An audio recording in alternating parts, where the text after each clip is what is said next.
Assalamualaikum dulur, saiki ketemu maneh karo aku Cak Sidik di acara Pokoknya Seneng.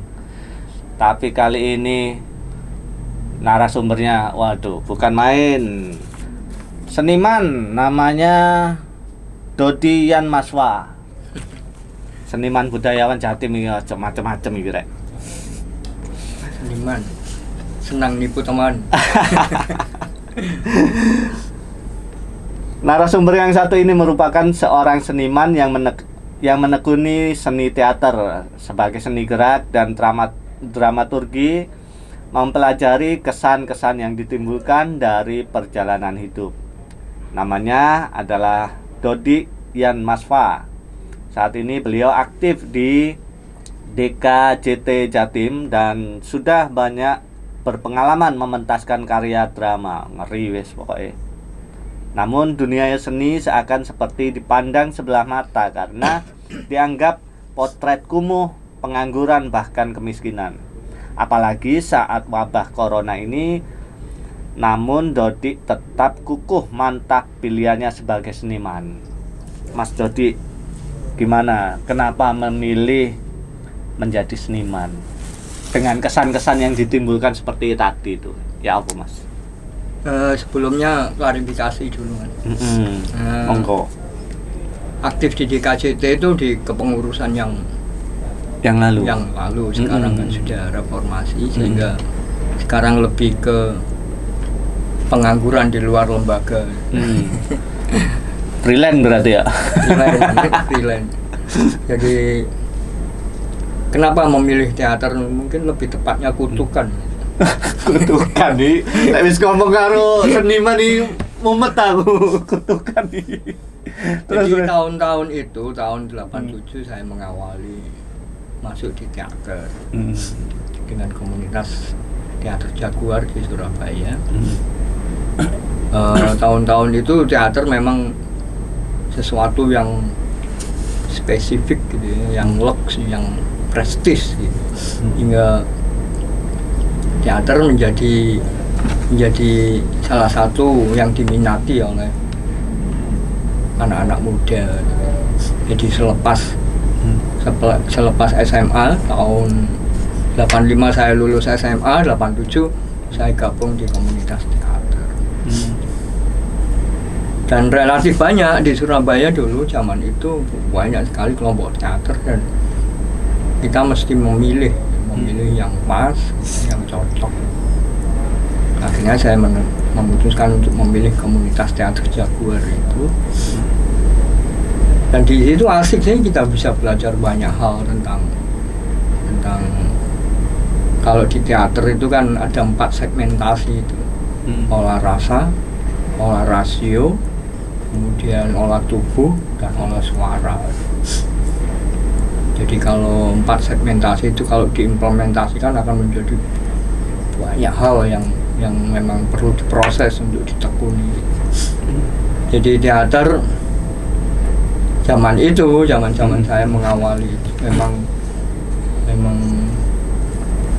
ya satu ruang aktivitas yang sangat apa ya, sangat menyeret kita atau sangat mendoktrin kita untuk kita punya eksistensi kebebasan, kemerdekaan berpikir, kemudian kemerdekaan berekspresi. Tapi sampai pancen chemistry-nya memang di situ gitu. Nah, kebetulan waktu SMA itu juga penggiat teater, membentuk kelompok teater di SMA untuk ekstrakurikuler itu. SMA swasta di Surabaya. Kemudian ada ekstrakurikuler teater itu. Jadi setelah itu ya seperti diseret lagi, kemudian dicerumuskan ke di luar aktivitas sekolah ya. Kutukan ya lebih tepatnya dikutuk untuk lebih punya ekspresi, lebih punya kebebasan. Tapi sampean ono enggak sing tokoh teater yang menjadi inspirasi sampean masuk makin terjerumus dalam kutukan itu? Ada enggak? Ya setelah setelah masuk ya, Hmm. setelah masuk beberapa waktu gitu di Teater Jaguar, kemudian mengenal W.S. Rendra, mengenal tokoh teater yang dari Jogja, Petrus Sujono, mengenal Wahyu Siombing gitu. Ya itu yang semakin menginspirasi.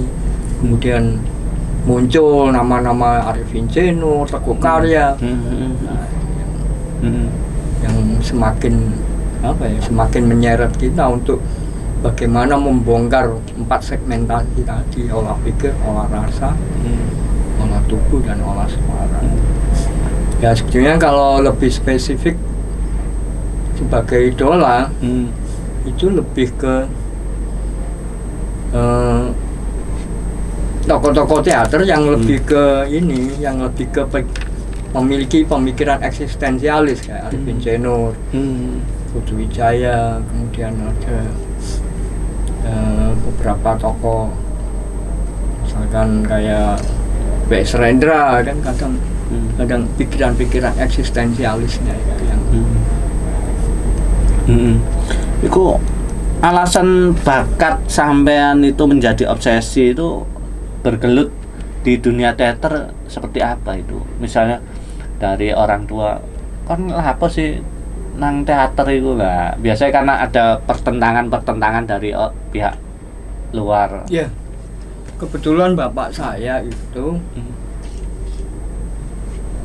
orang yang perpok karena dia aktif sebagai Seni juga. bukan dia di sipil angkatan darat yang menghendaki anak-anaknya yang menekuni kayak administrasi, kemudian kerja-kerja kantor gitu. Ya sangat ada pertentangan.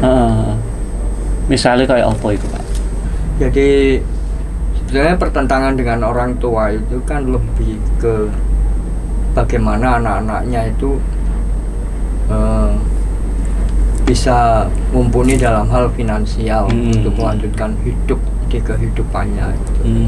Jadi ya biasa sih kalau ketika saya memutuskan untuk eksis di teater, problem itu yang menjadi persoalan. Lah itu kan bapak sampean itu kan wong tentara TNI, Iya, kan sipil otomatis angkatan. disiplinnya kayak Iya. gitu. Pertentangan begitu kuatnya. Sampean ya sampai gontok-gontokan kayak apa gitu, Pak? Ya ndak sampai segitu, cuman kan di teater juga dilatih untuk bagaimana berargumentasi. Ya sebenarnya orang tua kalah, oke lah bahwa anaknya lebih punya pilihan yang lebih, dia bisa lebih enjoy, bisa lebih nyaman. Ya sebenarnya pengalaman kerja di pabrik, pengalaman kerja juga setelah lulus SMA itu ada. Jadi cuman ya beberapa kali kok Gak kita nyaman. seperti tidak menjadi manusia gitu. Apalagi pengalaman kerja di pabrik itu kan kita seperti bergerak dengan mesin gitu. Akhirnya terlebih ketika SMA saya juga IPS kan. Bukan IPA,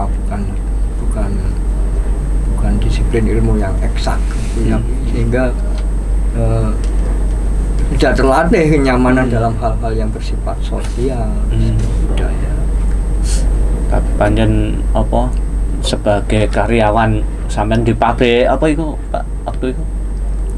Sempat di kontraktor di Unilever, terus di pabrik untuk membuat selang untuk pemadam kebakaran, punya pengalaman itu juga. Salah dalan istilah ya. Sampean seni. Kayaknya tersesat saya di pengalaman di pabrik-pabrik tersesat. Tapi sampean lebih nyaman di dunia seni? Ya karena banyak implementasi kan di teater. Di teater kan tidak hanya mempelajari acting, kemudian bagaimana bermain di panggung. Justru malah ada keterjebakan di situ ketika ketika gagah di panggung ternyata di kesehariannya juga terpuruk kan, juga ada semacam jebakan Batman seperti itu. Makanya di teater itu elemen yang lain juga menunjang, misalkan di apa, pembuat skripnya, penulis naskahnya, kemudian di penyutradaraan, kemudian di lebih ke wacananya misalkan, sehingga itu bisa terimplementasikan ketika diundang untuk workshop, kemudian untuk narasumber diskusi teater, elemen-elemen itu yang menunjang pelaku teater itu bertahan. Tapi secara ekonomi sendiri antara kerja di pabrik dengan seni gitu ya apa? Dia akhirnya memilih pekerjaan-pekerjaan untuk menunjang ekonomi itu yang dekat dengan zona kesenian, misalnya di advertising, di percetakan kan gitu. Bisa lebih mencukupi daripada kerja di pabrik itu, Pak ya. Iya, jadi ada apa namanya? Ada kelonggaran timing untuk bagaimana kita bisa meninggalkan pekerjaan untuk aktivitas berteater, itu juga ada keseimbangan itu. Apa karena pilihan sampean di dunia seni itu bisa merasa membebaskan diri dari akhirnya bisa bergerak ke banyak segmentasi untuk upaya kerja secara finansial. Saya ingin loh Pak, teater itu nggak semua masyarakat biasa, orang awam pun memahami teater. Iki apa sih wong aku ngene-ngene tok? Iki apa maksudnya? Nggak semua orang bisa memahami makna dari teater, tiap gerakan teater. Beda dengan drama. Kalau drama kan masih bisa ini ya, omongane, dialoge. Tadi penonton bisa cepat menginterpretasinya itu kan.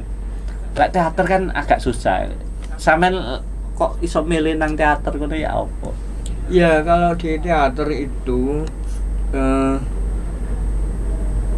ada upaya untuk menyikapi teater sebagai disiplin ilmu. Dan memang nyatanya seperti itu karena di teater ada dramaturgi kan. Dramaturgi itu satu konvensi bagaimana menciptakan penonton, bagaimana melakukan peristiwa komunikasi dengan penonton, bagaimana mensosialisasikan teater kepada. Jadi makanya kalau di dramaturgi, bagian dari dramaturgi itu ada yang istilahnya bagaimana pelaku teater itu mampu membangun penonton, menciptakan penonton kan gitu. Ya sebetulnya itu bagian dari dramaturgi, bagian dari disiplin ilmu berteater, karena berteater itu peristiwa teater, peristiwa komunikasi, mau tidak mau kita harus bagaimana membangun penonton, bagaimana mensosialisasikan teater kepada penonton. Kalau di konvensinya Stanislavski itu masuk di bagian dramaturgi. Konstantin Stanislavski itu bapak dramaturgi, bapak konvensi teater yang sangat dipelajari oleh pelaku-pelaku teater. Nah, memang di situ eksklusifnya teater itu. Satu upaya bagaimana kita bisa membangun. Seperti teater koma itu sangat berhasil kan. Bagaimana pertunjukan teater koma atau gagasan-gagasan kreatifnya itu dengan penonton demikian dahsyat meskipun dengan tiket yang mahal kan. Artinya Nano Riantiarno dan Ratna Riantiarno itu sangat memahami tentang dramaturgi, bagaimana mensosialisasikan teater, bagaimana menciptakan penonton, membangun penonton. Karena masyarakat penonton teater beda kan dengan masyarakat awam. Itu berarti sampean ya juga gimana cara memanage riset, ada riset. Misalkan kita mau proses dulu di teater Jaguar itu kalau bikin pertunjukan gitu mulai awal, mulai bedah naskah itu kita sudah memperbincangkan tentang penonton mana ini yang menonton pertunjukan kita. Karena kalau kita nggarap naskahnya Norca Marendra misalnya Perjalanan Kehilangan itu kan punya muatan eksistensialis, pemikiran-pemikiran yang berat gitu ya. Ya tentunya kita melakukan riset untuk Hmm. bagaimana menghadirkan penonton yang bagaimana ini. Berarti Itu ada disiplin ilmu. nggak segampang uang nonton teater asal nonton aja. Sementara yang bikin teater sendiri itu juga sakjane mikir. Sebagai peristiwa komunikasi gimana? Bukan berarti penonton yang sedikit itu juga gagal, bukan ya, tapi bisa konsep juga.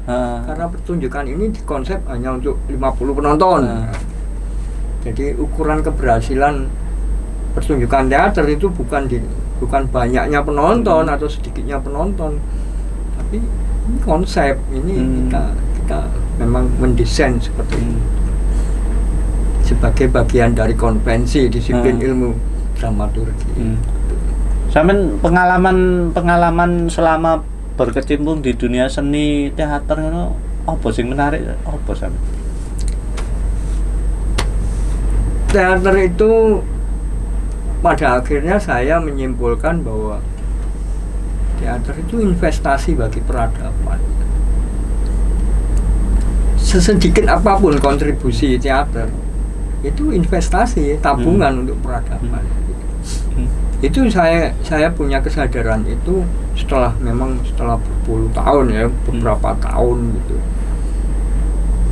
Ya teater sebagai ruang untuk bagaimana mengolah referensi untuk membaca masa depan. Makanya penggagas-penggagas dulu katakanlah mulai dari zaman Yunani, Sophocles, Aristophanes, William Shakespeare, Stanislavski Samuel Beckett, Albert Camus, Jean-Paul Sartre, itu karya-karya sampai sekarang dipelajari kan. Artinya mereka dulu sangat membaca kan, sangat futuristik, sangat membaca masa depan. Pada zaman itu sudah ya. masa depan direfleksikan oleh mereka. Dan sekarang kita masih membicarakan tentang mitos Sisyphus misalkan. Kita membicarakan tentang How is Closed, pintu tertutupnya Jean-Paul Sartre, atau Nietzsche, Death of God, Tuhan sudah mati. Itu kita masih membicarakan itu dan menjadi disiplin ilmu filsafat kan. Panduan lah. Dan mereka kan juga membaca masa depan. Itu yang membuat saya tertarik. Atau memang itu yang menyeret saya untuk tetap punya konsistensi di makanya sekarang saya berpikir bahwa teater itu futuristik, sederhana, fokus, tapi futuristik, mampu membaca masa depan. Itu yang sekarang saya upayakan. Makanya kemarin tahun 2018 itu ada riset saya tentang masyarakat urban. Ternyata kepilih untuk festival Pekan Teater Nasional di tim Jaguar itu, dengan Jaguar. Bukan. Kelompok Teater Tobong saya mendirikan tahun 2001 setelah saya dengan Jaguar 2001 saya mendirikan Teater Tobong sampai sekarang. Terus nasib Teater Jaguar masih? Teater Jaguar masih dengan teman-teman yang baru. Sekarang sudah menjelma jadi komunitas teater Jaguar Nusantara malah. Ya, padahal cikal bakalnya sampean punya andil di situ ya? Saya generasi ketiga di Jaguar. Generasi ketiga. Tapi tetap sampean punya andil membangun teater Jaguar itu. Kebetulan di Jaguar dulu saya juga di divisi kreatif juga yang membawa teater, musik, sastra, dan ada bentuk teater Jaguar dulu Cerpus itu jadi produk kreatif kita. Pernah nggak ketemu Jaguar karo Tobong? Tobong. Iya pernah, tapi persinggungan wacana aja, bukan dikolaborasikannya. Sampean lebih enjoy di mana? Di Tobong apa di Jaguar? Ada zona-zona yang memang berbeda gitu. Karena di Jaguar dulu senior saya itu memberi ruang. Setelah beberapa tahun di Jaguar, tiba-tiba ketua teater Jaguar itu berpikir kamu harus menciptakan ruang proses kreatifmu. Kamu harus membina di SMA atau sekolah atau di kampus supaya kamu bisa mewujudkan atau mempraktekkan teater yang kamu pikirkan itu yang bagaimana, teater yang sesuai dengan yang kamu inginkan itu gimana. Makanya sampai saya bikin teater Topong itu karena saya ada proses itu juga menciptakan ruang-ruang kreatif juga dari bekal mempelajari teater sejak kecil. Itu anggota-anggota teaternya sampean itu sekarang anak-anak sekolah atau seniman-seniman? Nah, di teater Topong sendiri saya punya konsep bahwa ruang proses ini menjadi muara. Jadi sebelum saya bikin teater Topong, saya itu membina di SMA, di kampus. Kemudian ada upaya-upaya untuk bikin workshop di luar SMA maupun di luar kampus. Dulu itu saya bikin wadah namanya apa sih? Kelompok teater KBT, kelompok belajar teater. Kelompok belajar teater. Jadi dari KBT, kemudian dari mengajar di kampus. Itu teman-teman yang timingnya sudah habis itu saya harapkan untuk bisa bermuara di teater Topong. Kemudian rekrutmennya juga gitu. Ini ruang, ini muara bagi teman-teman yang masih kepingin melanjutkan eksistensi berteater. Sehingga setiap tahunnya itu tidak punya kepastian bahwa keanggotaan yang tetap atau apa enggak, tapi silih berganti teman-teman yang hadir teater Topong. Tapi sampai sekarang berapa anggota komunitasnya itu? Ya kalau sekarang itu kondisi sangat memungkinkan untuk tidak seperti dulu. Zaman saya di Jaguar itu ada latihan rutin yang reguler gitu ya. Sekarang enggak, sekarang proses ketika kita mau menggarap naskah kan.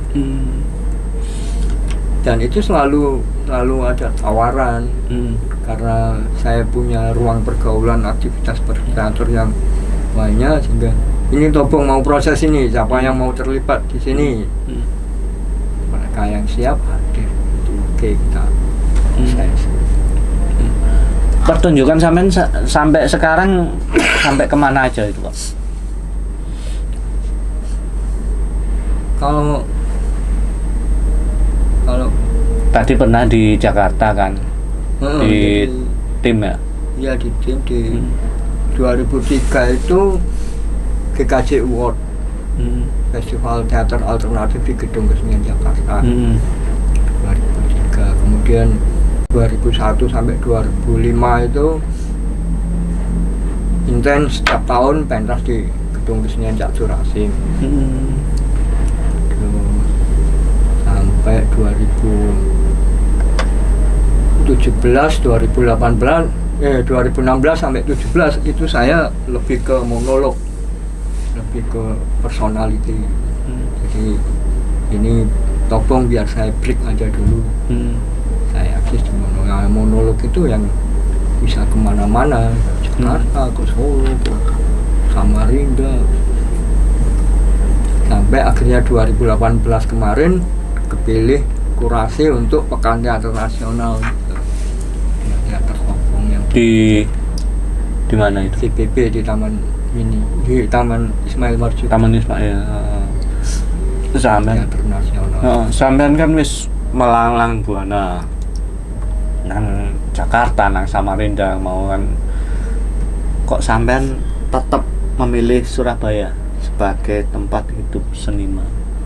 Iya, Surabaya itu makanya awal tadi kan sebelum tek ya, saya ngomong teater.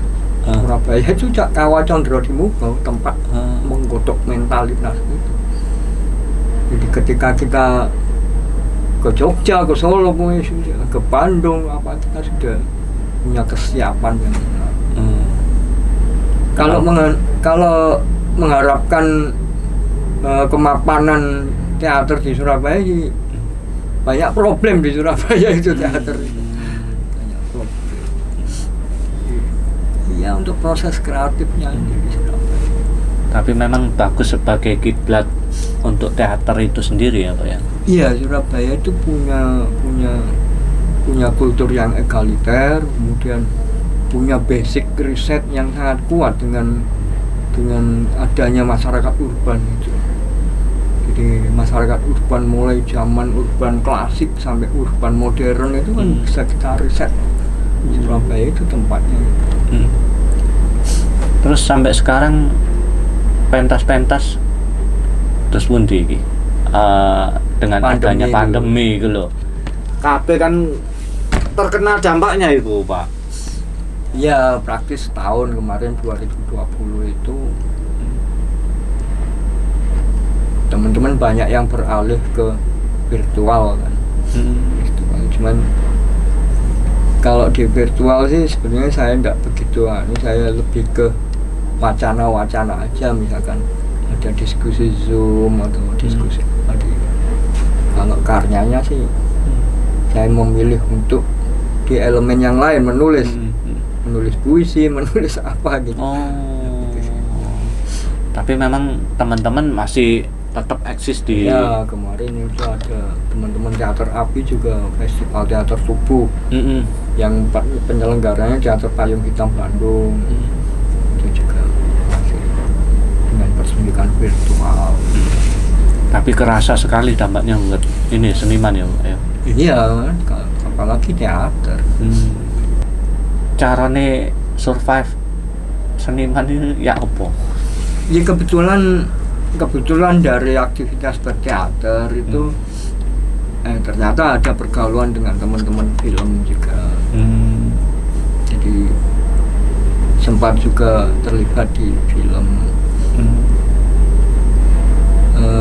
Kemudian sempat juga untuk mendiskusikan bagaimana teater virtual ini seharusnya ada penunjang itu, sinematografi itu, sehingga konsep pertunjukan virtual itu tidak sekedar pendokumentasian kemudian ditayangkan di medsos atau apa, tapi ada disiplin lain, misalnya sinematografi. Ya ada diskusi-diskusi tentang itu. Bagaimana kualitas pertunjukan teater yang virtual ini bisa ditunjang dengan disiplin sinematografi yang baik. Tapi sampean ada nggak upaya-upaya lain untuk mensiasati? Sekarang pertunjukan juga sudah mulai terkena dampaknya dengan pandemi, terus sampean kolaborasi karo musik kayak apa sing lah iku kan video klipnya yo nggawe iki Pak, nggawe teater kan. Iya, jadi ya itu tadi bagaimana kita mengkorelasikan dengan disiplin ilmu yang lain, disiplin kesenian yang lain, nama film, sinematografi. Kolaborasinya dengan film ya? Iya, dengan teman-teman sineas itu. Kemarin sempat bikin YouTubean juga yang bikin short movie tentang kehidupan lokal di sana. Garap teatrikal, kolaborasikan dengan sinematografi. Itu masih terbantu ya dengan adanya kolaborasi dengan sineas. Iya, itu masih jalan, teman-teman juga. Makanya kemarin sempat juga bikin film Debu Muara juga sama Mas Halim. Kemudian ada film short movie itu Pesan Pungkasan itu. Sebenarnya banyak teman-teman teater ya yang terlibat. Ketemu ya, senang-senang Mas. Bagaimana teater itu bisa diekspresikan dengan kolaborasi dengan sinematografi. Itu selalu ada upaya itu selama pandemi itu. Diskursus tentang itu. Akan kita bikin workshop film pendek dengan teman-teman teater. Workshop film pendek, terus itu di kolaborasi dengan teater. Diedarkannya melalui medsos atau? Ya bisa menjadi produk konten untuk YouTube atau bisa menjadi untuk festival film eksperimen. Tapi itu mendongkrak kreativitas yang lain untuk ikut-ikutan berkreasi. Iya mas, iya. Cuman sekarang kan lagi bagaimana memperjuangkan kolaborasi ini. Iya benar.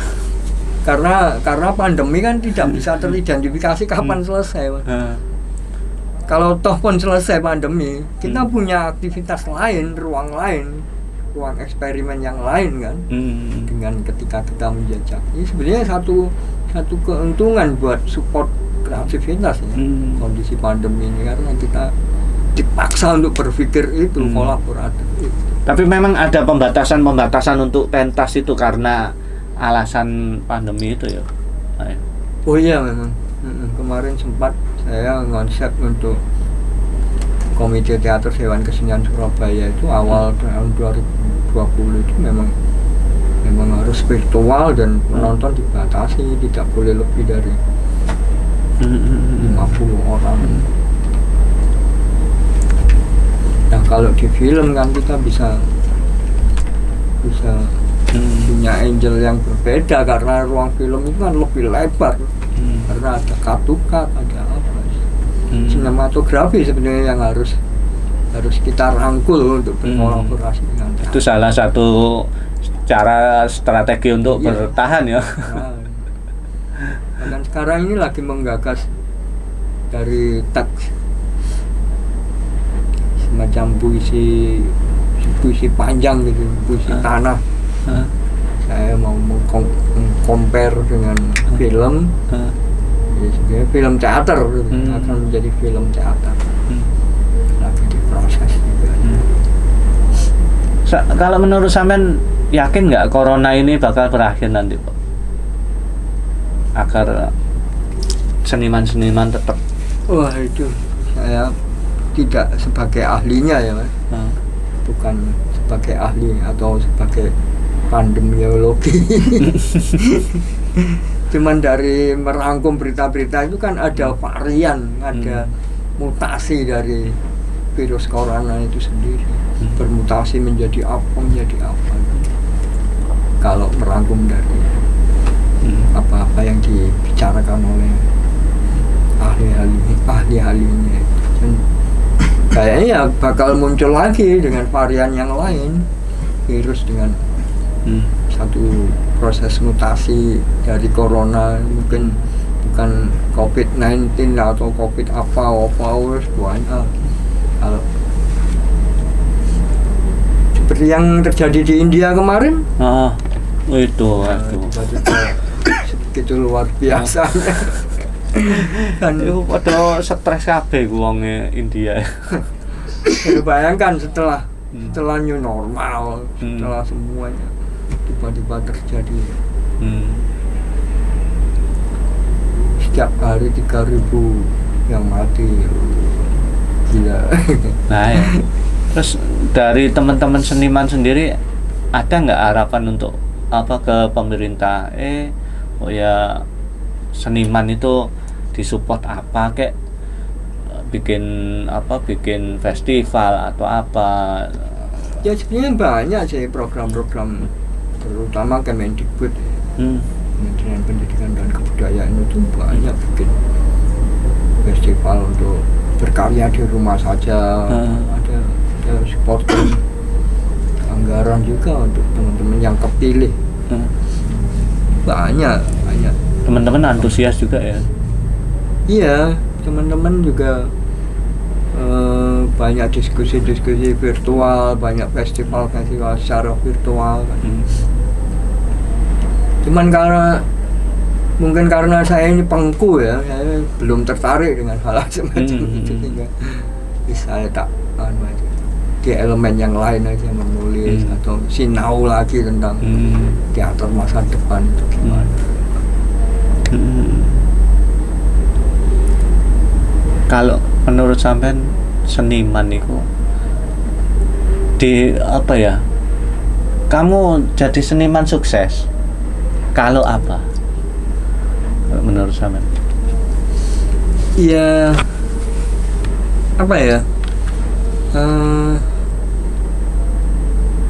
subjektif ya, ukuran itu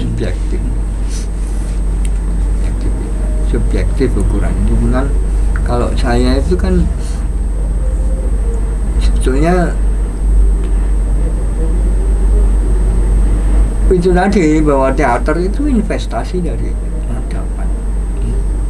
Ketika kita punya konsistensi atau intensitas yang terus menerus dan menemukan hal-hal yang baru terus menerus, saya pikir itu seniman yang sukses.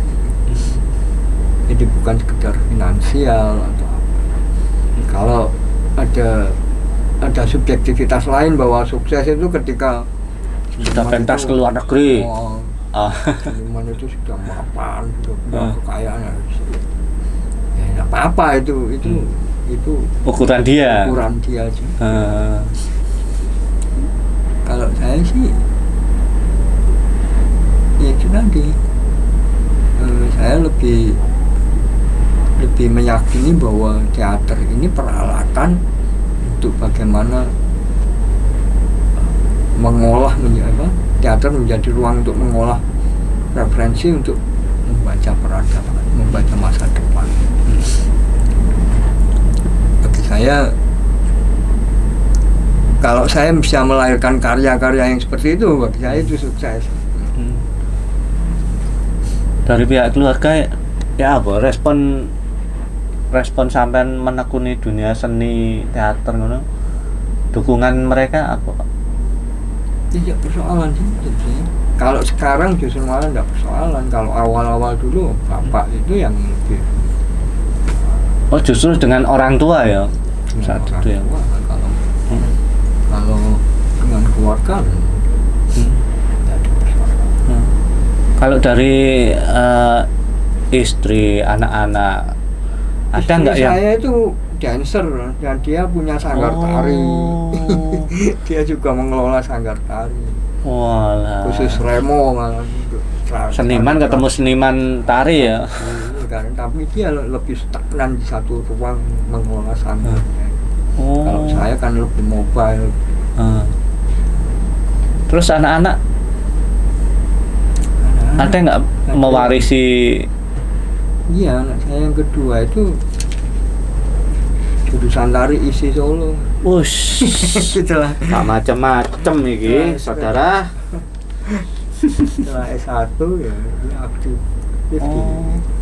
untuk membantu ibunya mengelola sanggar. Wis lulus Pak ya? Sekarang aktif di sanggar ibunya. Sampean gak mesisan kolaborasi ambek sanggare nyonya? Makanya puisi tanah ini saya mengerjakan untuk film teater puisi tanah ini. Saya ngangkat tentang tari remo itu. Jadi saya masuk ke riset ke Remo Bolet. Pencipta tari remo kan Pak Bolet dari Jombang. Bagaimana riset spiritnya, kemudian bagaimana tari bolet itu tercipta kok beda dengan remo yang lain. Saya akan kemas lebih imajinatif, ada problem sosial di situ. Dan tokoh-tokohnya penari remo juga. Kapan itu? Kapan ada lagi dibidik, lagi diproses. Sudah mencapai berapa persen? Ya sebenarnya 20%, cuman melanjutkan risetnya juga. Melanjutkan risetnya karena kalau ngomong tari klasik atau tradisi kan ada pakem-pakem yang tidak boleh kita langgar, dan kita harus melakukan riset itu untuk mengembangkan pakem itu menjadi lebih universal kan. Itu riset. Ternyata nggak gampang ya. Orang yang teater garasi itu bikin pertunjukan waktu batu itu risetnya 3 tahun. Hanya untuk riset? Iya, risetnya. Padahal teaternya pementasannya paling berapa jam? Ya, jadi proses pembuatan penggarapan itu sudah berjalan setahun.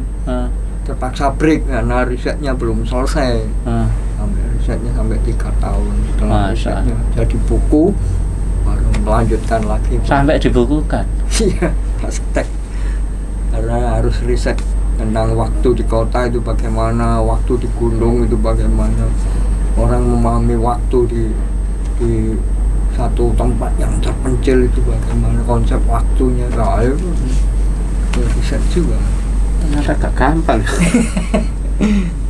Makanya teater sebagai investasi peradaban itu karena kalau kita menyikapi teater sebagai disiplin ilmu, ya itu yang membuat saya sampai sekarang masih tetap bertahan berteater, kesadaran itu. Sampai segitunya ya. Materi dunia, kalau menurut sampean materi duniawi menjadi bukti kesuksesan, benar nggak sih itu? Kok nomor? Enggak. Tokoh-tokoh teater pendahulu kita dulu ya. Wes Rendra itu mati nggak meninggalkan apa-apa, malah diurusi temannya. Tapi bagi saya Rendra sukses sebagai pelaku teater, sebagai tokoh teater, dia meninggalkan banyak hal, banyak referensi kan.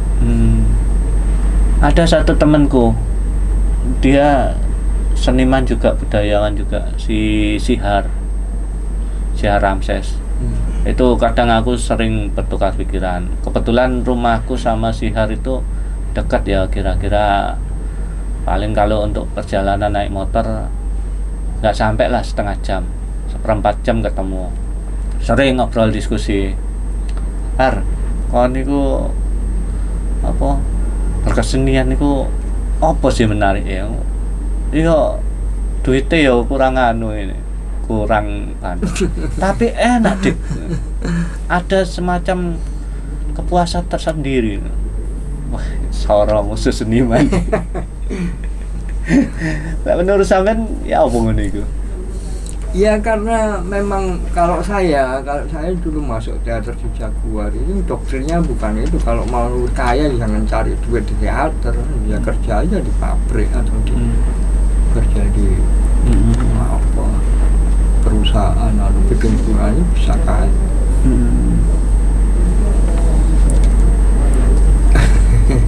Panjang ngono ya.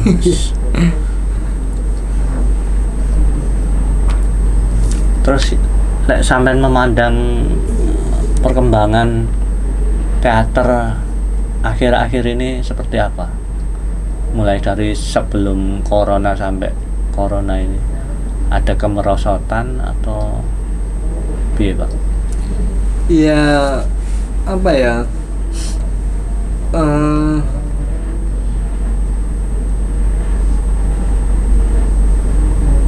Teater itu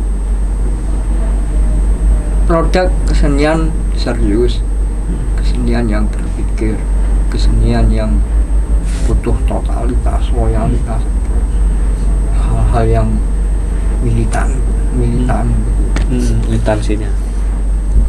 Tapi kemudian ada frame tentang apa? Produk kreatif. Munculnya fenomena tentang MEA, masyarakat ekonomi kreatif. Teater disikapi sebagai produk kreatif ini, Mas. Jadi seperti keterampilan, seperti kerajinan gitu. Saya justru merasakan itu, bagaimana Kementerian Pariwisata atau Kementerian Pendidikan dan Kebudayaan itu bagaimana mengorientasikan kesenian adiluhung itu menjadi produk kreatif, produk yang layak jual, jadi itu sangat berpengaruh bagi pelaku-pelaku teater kan, karena nguber program-program itu, sehingga teater tidak perlu dipikirkan serius, teater tidak perlu dipikirkan jelimet. Saya dulu awal-awal ada doktrin bahwa spirit teater itu resistensi, perlawanan. Ini sudah nggak ada sekarang kan. Zaman Orde Baru masih ada karena pressing gitu ya. Kemudian muncul resisten dan karena teater, muncul teater payung hitam, teater kubur, teater api yang resisten. Nah, setelah reformasi kita kehilangan spirit itu, siapa yang dilawan? Kemudian muncul fenomena tentang masyarakat ekonomi Eropa, mea-mea itu juga berangus. Jadi bahkan bukan hanya teater, kebudayaan pun dikooptasi oleh kekuasaan.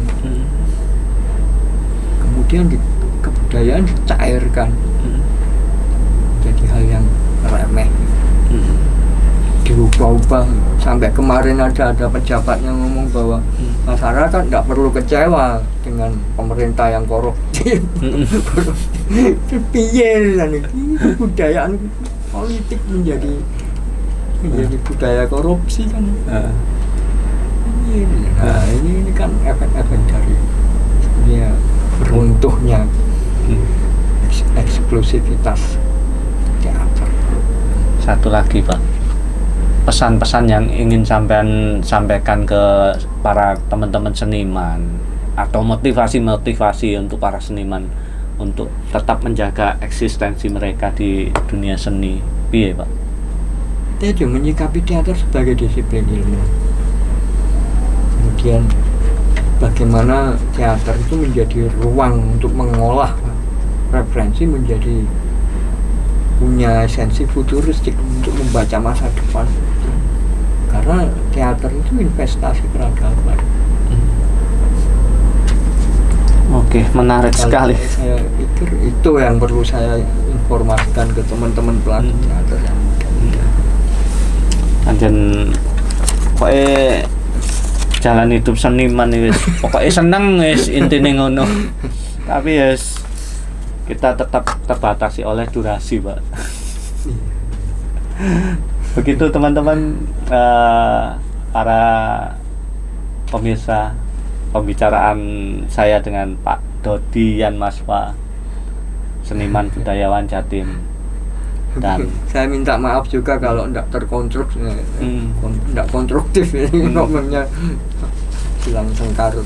Tapi yes, dipahamilah, seniman memang nggak sembarang orang bisa ya. Oke. Ya, terima kasih Pak Dodi atas kesempatan yang diberikan dan selamat. Begitu pemirsa, kita akhiri pembicaraan ini dan wassalamualaikum warahmatullahi wabarakatuh.